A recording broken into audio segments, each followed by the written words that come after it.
Across the endless stars, the kingdom of Lorana once stood as one of the most beautiful realms in the galaxy. Its crystal cities shone beneath twin suns, and its people, the Lyranons, were known for their wisdom and peace. They believed in unity, in balance, and in life shared between species. For many centuries, they kept peace among the nearby worlds. But peace never lasts forever. From the far edge of the galaxy came a dark and merciless empire called the Kreth Dominion. The Kreth were ruthless conquerors who saw other races only as resources to be used. They destroyed entire worlds without a thought. When they came to Lorana, the queen herself, Varel, tried to make peace, offering treaties and trade. The Kreth responded with fire. The first strike came fast. Lyranon defense fleets were crushed within days. Their orbital rings burned. Their colonies fell silent one after another. Queen Varel stood on the balcony of her crystal palace and watched her world burn. The sky glowed red with fire trails of falling ships. Her people screamed for help, but none came. Desperate, she made a choice that her ancestors would never have made. She sent a call for help beyond her borders, out into the void, hoping that anyone would hear it. Her engineers built a powerful beacon and encoded her message with every known galactic frequency. Her voice was calm, but her heart was breaking. "This is Queen Varel of Lorana. My world is under attack by the Kreth Dominion. We seek help from any who can hear us. Our people are dying. We offer our friendship, our loyalty, and our gratitude. Please, if anyone can hear this, we need your aid." The message traveled through the galaxy, carried by the silent waves of light and sound. It reached trade hubs, mining colonies, and spaceports. For days her message echoed through the stars, but no one answered. The strong empires ignored her. The Galactic Council called it a distant matter, while merchant races closed their ports, fearing Kreth revenge. Even mercenaries refused to come, saying no reward was worth dying for a lost world. The queen's court grew silent. Her generals stood in shame. Her people began to believe that no one would come. But somewhere far away, on a small human outpost called Station 9, the signal reached an old receiver. The station was small and forgotten, floating above a quiet blue planet used only for mining and repairs. Inside, one man sat alone in a dimly lit control room. His name was Rian, a former human soldier who had long ago left the service to live in peace. Rian spent his days maintaining the outposts, sensors, and keeping the old systems alive. He had seen war. He had seen loss. He wanted nothing to do with battles anymore. The war between the Kreth and others had nothing to do with him, or so he thought. When the distress signal played, Rian almost ignored it. He heard so many broken voices over the years. But there was something in that voice, steady yet desperate, proud yet full of pain. It didn't sound like a general calling for victory. It sounded like a person calling for her people's survival. He played the message again, then again. Her words echoed in the quiet room. Rian looked out the window at the stars. Somewhere out there, someone was begging for help, and everyone else was turning away. He remembered the faces of his fallen squad. The promise he once made to always stand for those who couldn't. That promise still lived inside him. Even after so many years, he checked the coordinates in the message. The system was far away on the outer rim of known space, almost 3 jumps past safe warp lanes. His ship was old, a combat craft called the Iron Warden, unused for nearly a decade. Its engines were rusted, and its weapons were cold. Going there alone would be madness. Still, Rian couldn't stop thinking about that voice. He walked down to the hangar and stood before the old ship.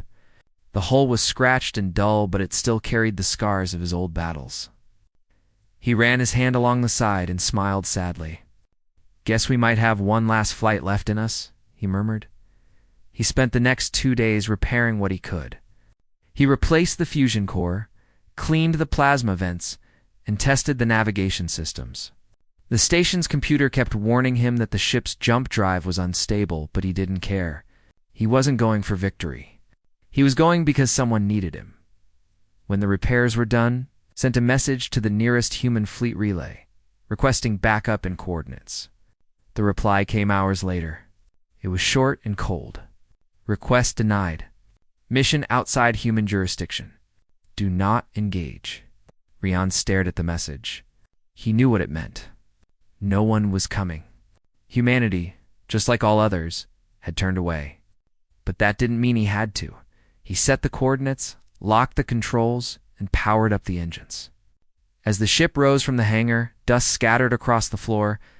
The old lights flickered. He looked once more at the empty station and took a deep breath. Time to move, he said softly. The Iron Warden roared to life and jumped into hyperspace. The stars stretched into lines of silver light. Alone in the cockpit, Rian watched them fade into the endless black. He didn't know if he would reach Lorana in time. He didn't know if he would survive. But he knew one thing: he couldn't just sit and listen while another world cried for help.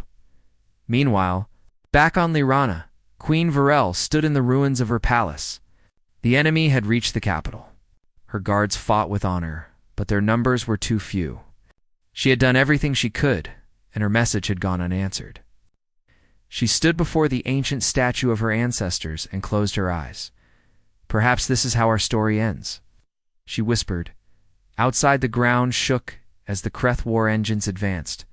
The sky burned orange with fire.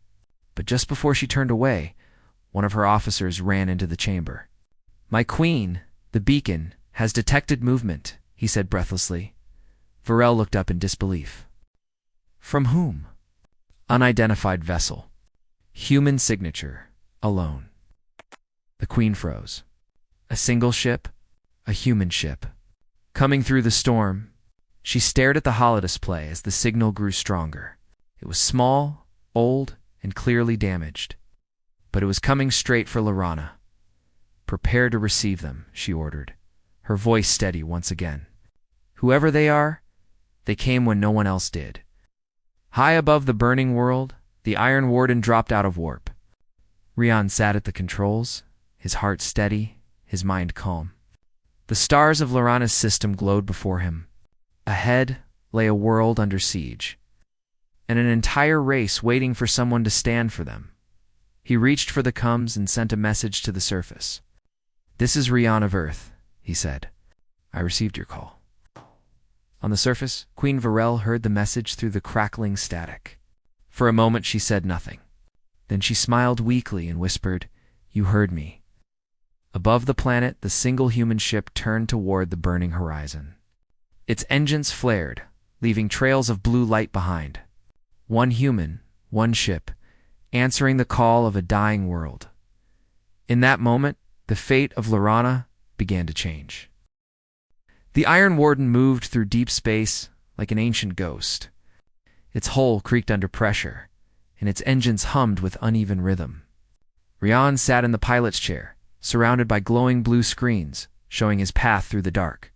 The stars outside looked calm. But every human pilot knew that between those stars waited dangers that could swallow a ship whole. Rian had spent years avoiding war. He had fought too many battles, lost too many friends, and seen too many planets burn. But this time felt different. He wasn't fighting for orders or medals. He was flying to help someone who had called out in pure hope.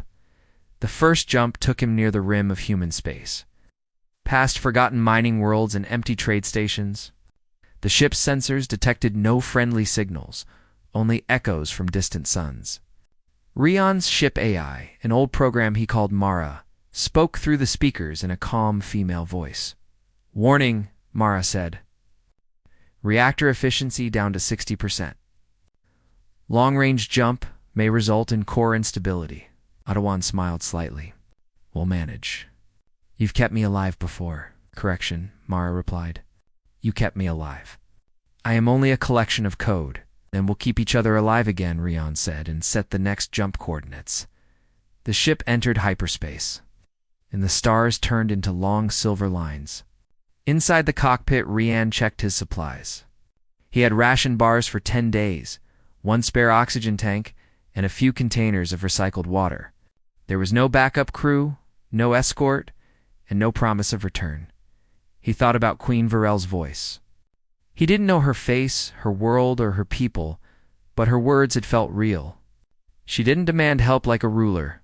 She had begged for her people's lives like a leader who truly cared. That made him respect her more than any commander he had ever served under. Hours passed as the ship crossed light years of distance. Then, without warning, the alarm lights flashed red. Mara's voice rose sharply. Proximity alert.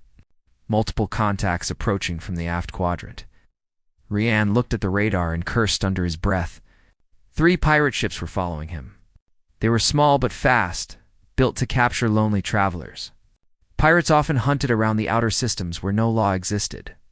Of course, Rian muttered. Can't even save a planet without someone getting in the way. He activated the defense systems. The Iron Warden's shields flickered to life, glowing faint blue. The pirates opened fire, red streaks of plasma flashing past the hull. Rian dodged between asteroid fragments and fired back with his main cannon. His aim was steady, and years of experience guided his hands. One pirate ship exploded, the second lost its engines, and the third tried to flee. Rian didn't chase them.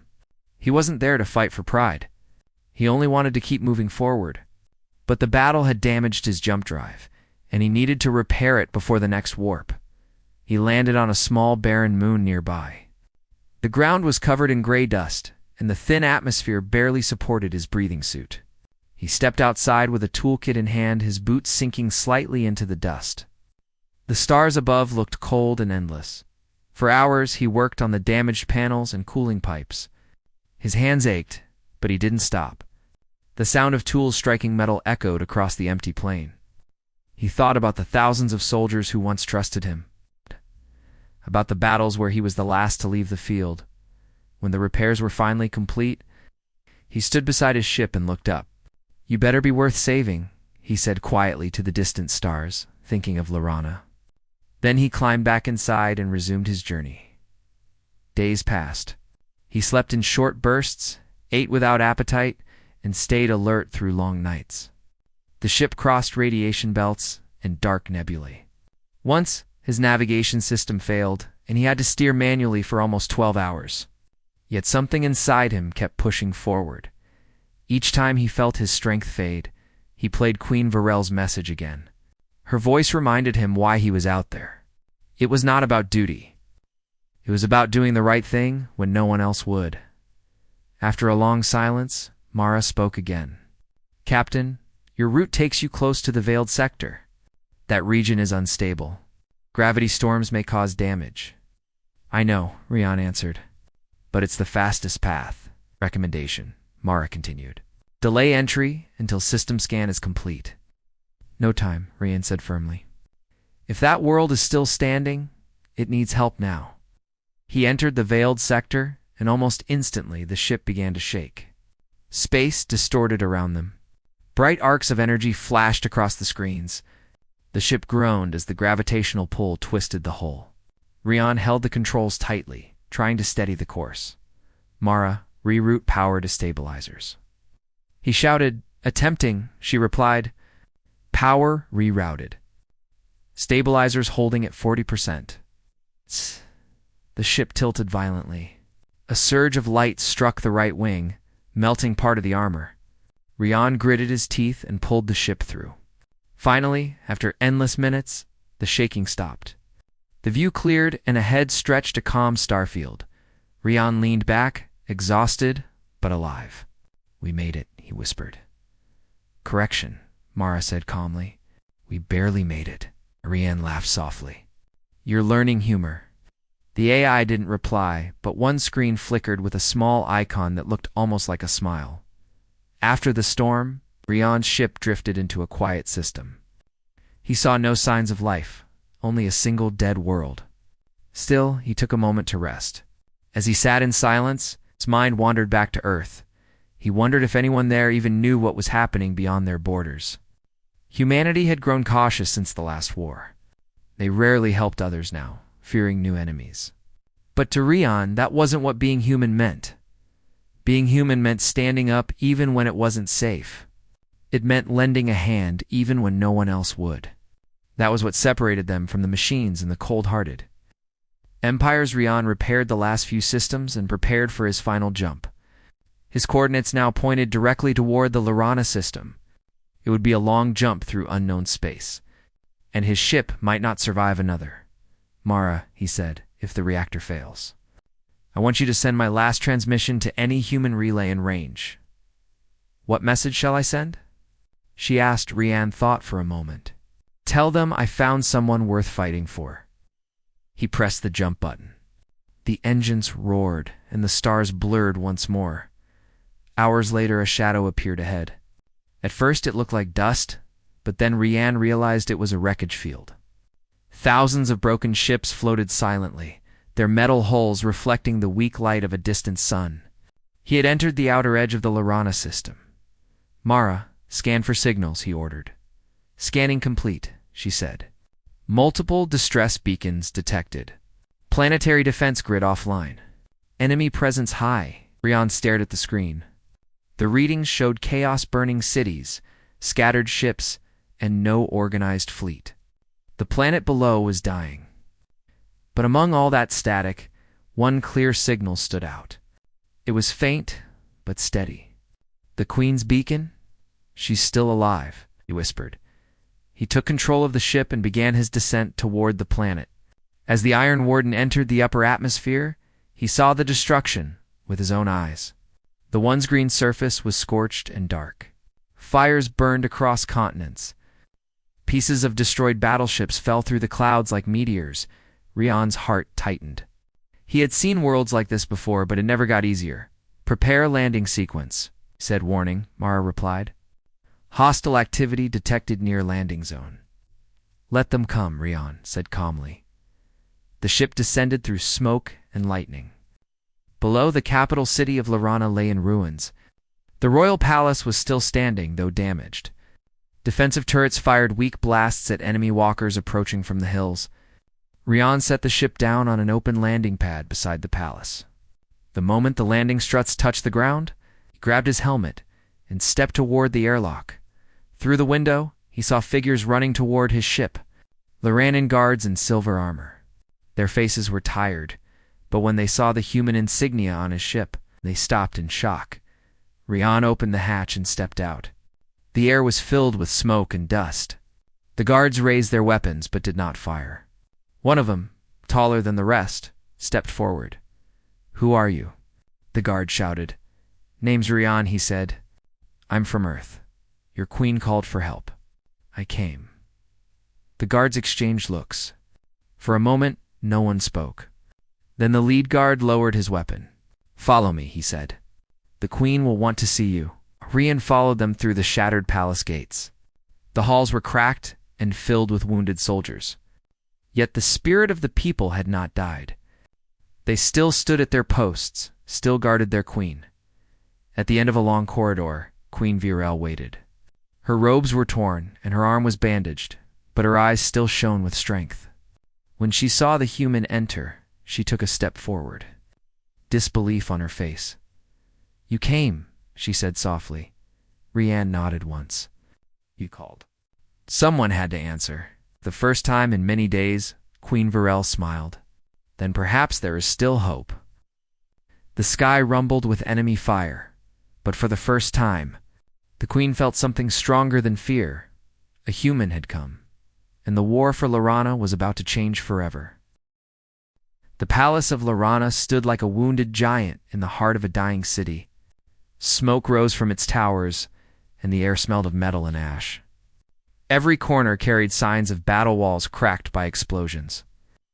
Marble floors burned by plasma fire, and banners of the royal crest torn and blackened. Yet inside, the spirit of the Loranan people refused to die. Soldiers still guarded the halls. Healers moved among the wounded. The rhythm of courage still beat faintly through the ruins. When Rian stepped into the grand hall, all eyes turned to him. The guards had never seen a human before. His armor was old, dented and dull gray, but it carried the mark of countless wars. His movements were calm and steady, the way of someone who had seen too much and feared little. Queen Virel stood near the throne, surrounded by her advisors. The throne itself was broken, half shattered by a blast. But she remained beside it, as if her presence alone could keep it standing. Her silver eyes studied the man before her. "You came from Earth," she said softly. "Yes," Rian replied. "I heard your call. No one else did." The queen lowered her head slightly. "We sent that message to over 200 systems. We begged for help. Every empire turned away. Every ally hid behind words of regret. Yet a single human answered. I'm no hero," Rian said. "I'm just someone who couldn't sit and watch another world fall." Her lips curved in the faintest smile. "Then you are more than enough." She motioned for her guards to stand down. Rian followed her through a side passage into a smaller war room filled with glowing maps. Holographic images showed the city's defenses, the enemy lines, and the destroyed sectors. "The Kreth army was everywhere. Our fleets are gone," said one of her commanders. "Only ground forces remain. We have maybe one day before they reach the palace." Rian studied the display silently. His soldier's mind began to work, analyzing weak points and routes. He pointed to a canyon that cut through the city's east side. "Here," he said. "That's your only natural barrier. If we set up ambush points along this line, we can slow them." The commander shook his head. "We have no weapons left. No power." Rian's eyes narrowed. "You have courage. That's power enough. The Kreth rely on fear. Take that away, and they lose half their strength." Queen Virel watched him speak. His words carried the weight of someone who had led men before. Someone who understood more than tactics. He understood resolve. "What do you need?" she asked. "Metal, fuel, and anything that burns," Rian said. "I'll show your people how humans fight when the odds are against them." Within an hour, he was outside among the soldiers. He worked beside them, dragging wrecked machines to form barricades, wiring traps into the streets, and placing fuel tanks under broken bridges. The Laranans watched as the human moved with precise energy. He never shouted, never panicked. Every move had purpose. When one young soldier dropped his weapon in exhaustion, Rian helped him up and said, "Don't think about winning. Think about holding. Hold long enough for someone else to live." The word spread among the troops. Soon they started calling him the Stone Man because of his calmness under fire. That night, Rian and Queen Virel stood on a balcony overlooking the city. The fires below painted the horizon orange. The queen spoke quietly, almost to herself. "My people were never made for war. We built gardens and libraries. We never imagined we would need to fight like this." Rian looked at her, his face lit by the flames. "No one is born ready for war. You just learn what it takes to survive." She turned her gaze to him. "You speak like someone who has lost much." He nodded slowly. "Too much. That's why I came. If there's a chance to stop others from losing the same, I'll take it." For a long moment, they stood in silence, listening to the distant thunder of enemy machines moving through the dark. At dawn, the attack began. The Kreth forces poured through the outer streets in long black columns. Their walkers crushed the remains of buildings as they advanced. Their soldiers moved with mechanical precision, faces hidden behind helmets of steel. Rian stood at the barricade with the queen's guards. The air trembled with explosions. He gave quick orders, guiding the defense. "Wait for them to cross the bridge," he said. "Then hit the fuel tanks." When the enemy reached the bridge, Rian raised his hand and dropped a flare. The hidden tanks exploded in a wave of fire, swallowing the first ranks of invaders. The ground shook, and pieces of burning metal rained from the sky. The Lyranons cheered, and their courage returned. They fired from windows, from rooftops, from the shadows. Every shot counted.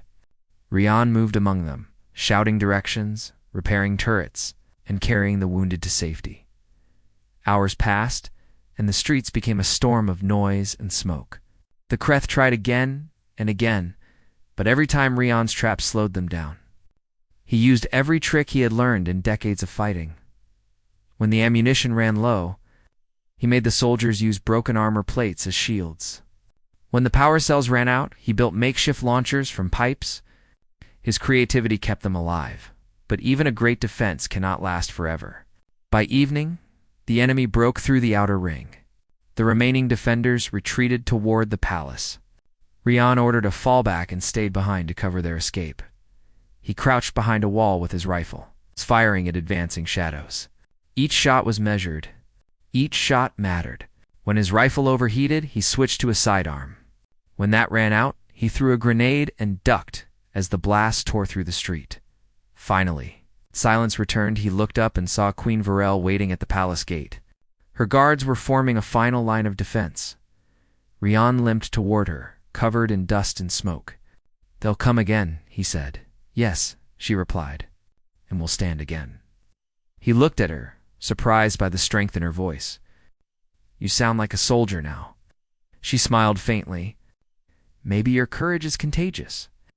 That night, the palace became a fortress. The remaining soldiers gathered within its walls. The wounded rested in the great hall. The queen herself helped bandage soldiers and carry supplies. Her people saw her working beside them, and their spirits lifted. Rian stayed awake, walking the perimeter, checking defenses, and repairing weapons. Every noise in the dark made him tense. He knew the Kreth would not wait long. Near midnight, he found the queen in the throne room. The once beautiful seat of power was now broken. Its gemstones cracked, but she still sat near it. Holding a data pad with tactical maps, "You should rest," Rian said. "I cannot rest while my world burns," she answered. He sat across from her. "Then let me tell you something. I've seen planets fall because their leaders hid in safety, but you're different. You're here, fighting with your people. That's what makes them keep standing." Her eyes softened. "And what about you, Rian, of Earth? What makes you keep standing?" He looked down for a moment. "Because someone has to. If everyone turns away, then there's nothing left worth saving." They said nothing more, but in that silence, an understanding formed between them, an unspoken respect that went beyond words. When morning came, the final assault began. The Kreth army surrounded the palace, their black banners rising like shadows. The ground shook as heavy weapons fired. The walls cracked, but the defenders didn't yield. Rian took command of the central gate, while Queen Varel directed the archers from above. The battle was fierce. Plasma fire lit the air like lightning. Smoke filled the corridors.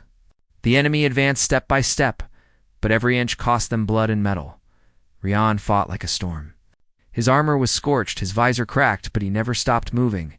The Lyranons followed his lead, inspired by his fearlessness. He shouted over the noise, "Hold the line. You are not beaten until you stop fighting." By the end of the day, the enemy had reached the palace steps. Rian stood there, rifle in hand, surrounded by smoke and fire. The queen joined him, holding a fallen guard's spear. "You should stay back," he told her. Her eyes shone with defiance. "If my people die here, I die with them." Together, they faced the approaching enemy. The first wave hit like a hammer, but the defenders held. Rian fought beside the queen, their movements in perfect rhythm, human and alien. Two warriors from different worlds united by the same will to protect.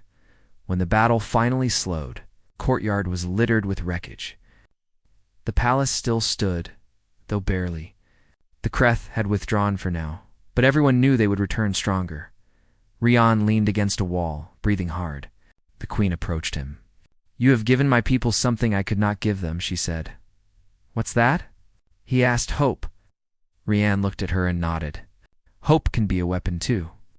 The fires outside continued to burn, but for the first time, the people of Lorana looked to the sky and believed that they might survive. And standing at the heart of their courage was one human warrior who had answered their queen's call when all others had turned away. The morning light broke over Lorana, illuminating a city still scarred by fire and battle. Smoke rose from shattered towers, and the once green gardens were now blackened with ash. The Kreth army had withdrawn during the night, but the threat remained. Their forces were regrouping beyond the horizon, preparing to strike again with greater numbers. Inside the palace, Queen Varel stood beside Rian as they reviewed the city's defenses. The walls were reinforced with whatever metal they could salvage, Barricades had been built across the main streets, and traps had been set in alleys and bridges. Rian walked among the troops, giving instructions, repairing weapons, and encouraging soldiers who were weary and fearful. Focus on mobility, he told the Lyranon commanders. The Kreths are strong, but they rely on predictable attacks. Force them into confusion, and they will fall faster than their numbers suggest. One young soldier hesitated as he loaded a makeshift launcher. Sir, do you really think we can win against them? Rian crouched beside him. Winning isn't the point. Surviving long enough to protect your people is. Every moment you hold them back, you give someone else a chance. That is victory. The soldier nodded, determination returning to his eyes. As the day progressed, scouts reported movement on the horizon. The Kreth were advancing, their black machines glinting in the sunlight. Smoke rose from the forests at the city's edge as Kreth's infantry poured forward. The first volleys of energy fire tore through the countryside. Flattening trees and setting fields ablaze, Rian climbed to a vantage point on a partially intact tower. Through the shattered glass, he could see the scale of the attack. Dozens of walkers, hundreds of soldiers, and several heavily armored assault vehicles moved steadily toward the city. He could smell the heat from the explosions, even from this height. Queen, he said, we need to divide them. Pull their forces into narrower paths where they cannot use their numbers. Use the streets, the buildings, everything we have. Make them fight where we are strongest. Rel nodded. It will be difficult, but it can be done. We have courage, and we have you. Rian adjusted the scope of his rifle, checking his ammunition. Courage is good, but strategy wins battles. I'll lead the first strike. You coordinate the defense from here. The first clash came in the eastern sector of the city. Rian and a group of Lyranon warriors waited in hidden alleys, ready to ambush the Kreth. As the enemy forces entered, Rian gave a signal. Explosions ripped through the streets as fuel tanks and traps went off. The Kreth soldiers were caught off guard. Rian and his team moved swiftly, taking advantage of the chaos. They attacked from rooftops, behind walls, and from the shadows. Striking with precision, the Lyranons, inspired by Rian's courage, followed his lead. Each soldier fought with renewed determination. The Kreth were strong, but they were unprepared for a human warrior leading the defense with both skill and bravery. Hours passed, and the battle raged through the city. The air was filled with smoke, the smell of scorched metal, and the cries of soldiers on both sides. Rian never stopped moving, never allowed himself to pause. He pulled wounded Lyranons out of harm's way, repaired weapons on the battlefield, and coordinated ambushes that tore through enemy ranks. By midday, Rian had drawn a large portion of the Kreth into the central district. Where narrow streets and collapsed buildings limited their mobility, here the Lyranons could strike more effectively. Rian positioned snipers and artillery in hidden locations. He built barricades from rubble and rigged collapsing walls to crush enemy vehicles. Queen Varel observed from a high tower. Her mind calculated the movements of her people and the enemy alike. She had watched countless battles in her lifetime. She had never seen anyone move with such precision as Rian. His presence alone changed the morale of the defenders. Soldiers shouted encouragement to each other. Inspired by the human warrior who refused to fall, as the Kreth pushed deeper into the city, Rian noticed a group of their elite soldiers attempting to flank the defenders. He ran along a narrow rooftop, leaping across gaps between buildings, and positioned himself to intercept them. The skirmish was close and brutal. He fired his rifle with deadly accuracy, then used a grenade to collapse a wall behind them. The Kreth elite were trapped, and the remaining soldiers retreated in confusion. The Lyranons cheered. The sound echoed through the city streets, a signal that their courage was growing. Word spread quickly among the defenders. "Follow the human warrior," they shouted by late afternoon. Rian had coordinated multiple counterattacks that slowed the enemy's advance significantly. He moved from one sector to another, ensuring that no part of the city fell completely. His stamina amazed the Lyranons. When he collapsed briefly to catch his breath, Queen Varel came to his side, You cannot fight alone forever, she said, concern in her voice. I do not intend to, Rian replied. I'm showing your people that they can fight too. Once they see what can be done, they will carry the battle themselves. She nodded, understanding his plan. She sent reinforcements to hold key positions. Using the guidance Rian had provided, as evening approached, the final wave of the Kreth attack began. The enemy commanders had realized their frontal assault was failing. They unleashed their heaviest machines, massive walkers armed with energy cannons. These machines were slow but devastating. They smashed through barricades and leveled buildings as they advanced toward the palace. Rian and Virel prepared for the last stand. He instructed the remaining Laranan soldiers to hold strategic choke points and use every weapon they had. He knew that if the Kreth reached the palace gates, the city would be lost. Rian led a group of defenders into the streets to intercept the walkers. He fired his heavy rifle at weak points in the machines, while Liranon soldiers launched grenades and energy charges. The battle was fierce and chaotic. Sparks flew as metal clashed against metal. Buildings trembled under the force of the explosions. The queen moved through the palace tower, coordinating defenses and sending reinforcements where needed. Her voice was calm but firm. Soldiers trusted her, and her presence bolstered their courage. They fought not just for survival, but for the leader who stood among them. Rian noticed one of the largest walkers moving toward a bridge that connected two parts of the city. He quickly set a trap with a fuel charge. When the walker stepped onto the bridge, he detonated it. The explosion ripped through the structure, sending the massive machine crashing into the river below. The Kreth soldiers around it panicked, giving the defenders a critical advantage. The Laranons pushed forward, inspired by the destruction of the enemy machine. They fought harder, more confidently, and with renewed hope. Rian moved among them, coordinating attacks, repairing weapons, and boosting morale. As night fell, the city was littered with the wreckage of battle. The Kreth had suffered heavy losses and began to retreat. Rian and Queen Virel watched from the palace balcony as the enemy withdrew toward the horizon. The streets were quiet now, except for the moans of the wounded and the cries of those searching for survivors. Queen Virel turned to Rian. You have done what no one else could. You gave my people a chance. Rian shook his head. I did not win this battle alone. Your people fought bravely. I only helped them see what they were capable of. The queen smiled, her eyes reflecting the flames of the city below. You have given them hope, and hope is more powerful than any weapon. Rian looked at the city, battered and scarred, but still standing. The Laranans were exhausted, but their spirit was unbroken. They had survived because someone had refused to turn away. In the days that followed, the city began to recover. The wounded were tended to, barricades repaired, and defenses strengthened. Rian trained the Lyranon soldiers, teaching them human tactics and strategies. The people of Larana learned to fight with courage and determination. Inspired by the human who had answered their queen's call, Rian knew the Kreth would return. They always did. But for the first time, he believed that the people of Larana could stand against any enemy.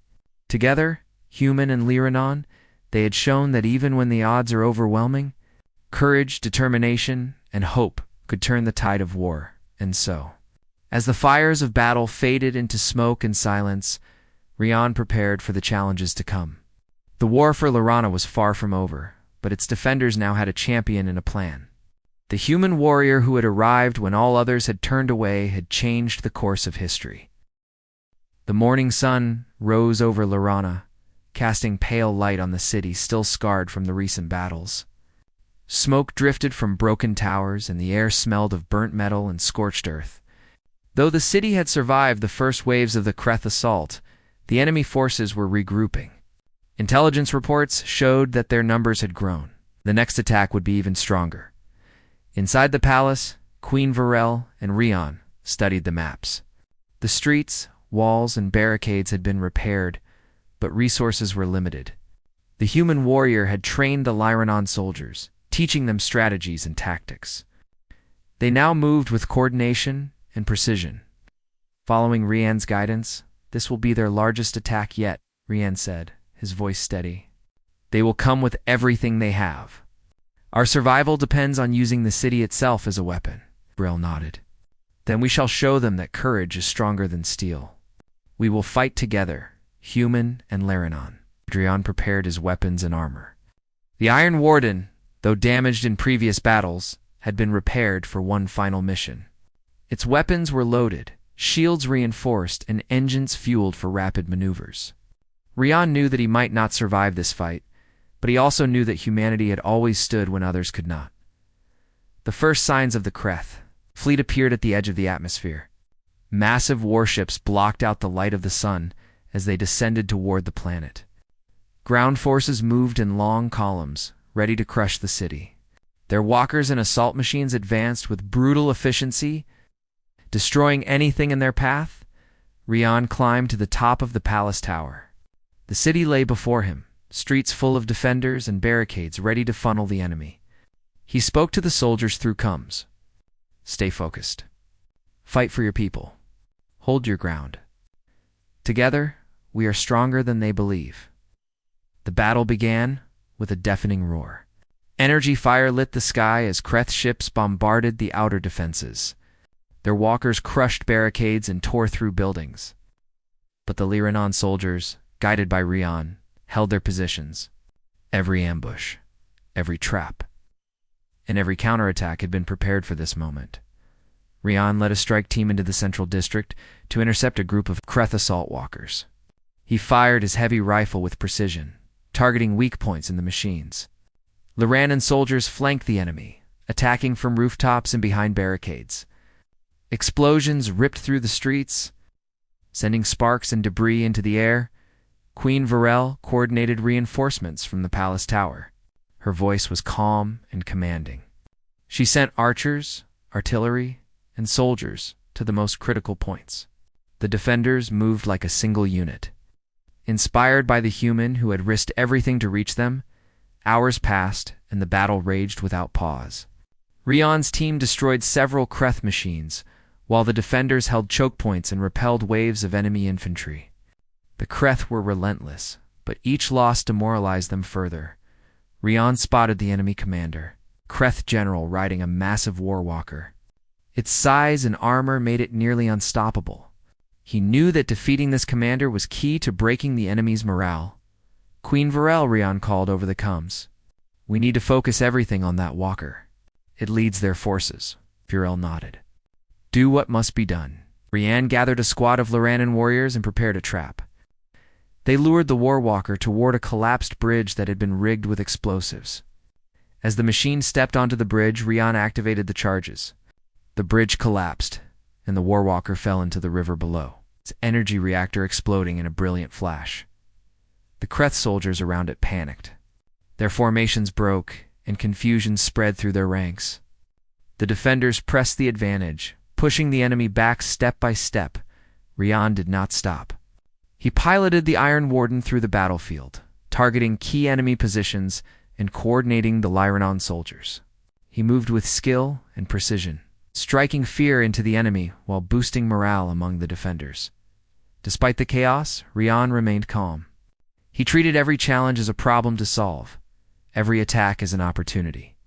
His leadership inspired the Laranons, who now fought not just for survival, but for the human who had come when all others had turned away. As the sun began to set, the final wave of Kreth ships descended upon the city. Their commanders, furious at the losses, unleashed all remaining forces. The sky was filled with fire and energy bolts, and the ground shook with the steps of massive machines. Rian knew that victory required a bold move. He piloted the Iron Warden toward the Kreth flagship hovering above the city. Its size dwarfed every other ship, and its weapons could destroy entire city blocks. The mission was risky. If the human ship failed, the city would fall. Rian calculated the trajectory carefully. He waited until the flagship's defenses focused on the outer walls, then charged forward at full speed. Energy blasts tore through the hull, but the Iron Warden held. Rian released the reactor charge, sending the energy core directly into the flagship's engine compartment. The explosion lit the sky brighter than the setting sun. The Kreth flagship erupted, sending shards of metal and fire into space. Its destruction caused confusion among the enemy forces, many of whom began to retreat. On the ground, the Loranan soldiers pressed forward, driving the remaining Kreth away from the city. The defenders cheered, their courage renewed by the sight of the enemy flagship's destruction. Rian landed the Iron Warden near the palace, but the impact of the explosion had damaged the ship's hull. He climbed out, exhausted and battered, but alive. Soldiers and civilians rushed to greet him. The queen herself approached, her robes torn but her eyes shining with gratitude. "You did it," she said softly. "You saved my people." Rian shook his head. "We did it together. Your people fought bravely. I only helped guide them." The queen placed a hand on his shoulder. "No, you answered the call when all others turned away. That is something no one else could have done. You are our champion." Rian looked around at the city, scarred but standing. The Loranans were tending the wounded, repairing structures, and celebrating their survival. The people's courage had been reignited, and their hope was stronger than ever. In the following days, the Kreth retreated from the system entirely. Scattered skirmishes continued, but the main forces had been broken.